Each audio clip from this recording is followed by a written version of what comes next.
ஆட்சிக்கு வந்து கொள்ளையடிக்கிறது ஒண்ணுதான் திமுகவுடைய நோக்கம். அத்தனை துறையிலையும் ஊழல், ஊழல் இல்லாத துறையே இல்லை. அவருடைய தாரக மந்திரமே கமிஷன், கலெக்ஷன், கரப்ஷன்.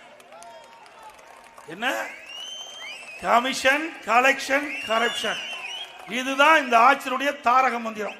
வேற என்ன மக்கள் கண்டாங்க?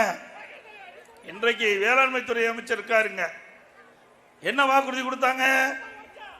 கரும்பு, ஒரு மெட்ரிக் டன் கரும்புக்கு ஆதார விலை 4000 ரூபாய் கொடுக்கறாங்க. கொடுத்தாங்களா விவசாயிகளுக்கு? ஒரு குவிண்டால் நெல்லுக்கு ஆதார விலை 2500 ரூபாய் கொடுக்கறாங்க. கொடுத்தாங்களா? அப்படி விவசாயிகளை ஏமாற்றிட்டாங்கல்ல. வேளாண்மை துறை அமைச்சர் இந்த தொகுதியினுடைய சட்டமன்ற உறுப்பினர். அவர் கொடுக்கப்பட்ட வாக்குறுதி, நான் ஒவ்வொரு வேளாண்மை துறை மானிய கோரிக்கை வரும்போது எழுந்து கேட்பேன், நீங்க 4000 ரூபாய் கொடுக்குன்னு சொல்லிட்டீங்களே என்னாச்சுன்னு. எங்களுக்கு 5 வருஷம் இருக்குது, 5 வருஷத்துக்கு கழிச்சு நான் கொடுப்பேன். 5 வருஷம் கழிச்சு ஆட்சியே போயிருது, நீங்க கொடுப்பேன். 5 வருஷம் கழிச்சு ஆட்சியே போயிருது, அப்புறம் எப்ப கொடுக்க முடியும்? மக்களை ஏமாற்றுவதிலே நம்பர் 1 இங்க இருக்கிற வேளாண்மை துறை அமைச்சர்.